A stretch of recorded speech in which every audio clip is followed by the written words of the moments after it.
Welcome guys, and today I'm going to show you how can strategically place explosive devices in Call of Duty Black Ops 7 campaign. So this will be the one place. As you can see, all the places are marked. So now we need to jump right here, put the other one like this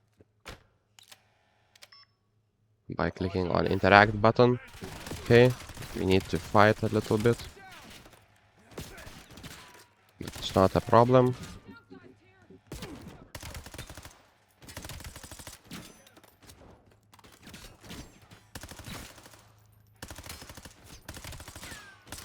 So it take a little bit while to do this task, but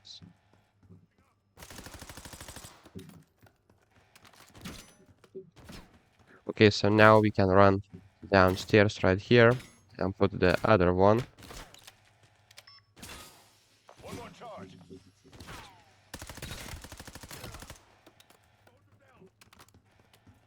here, another one, and that's it.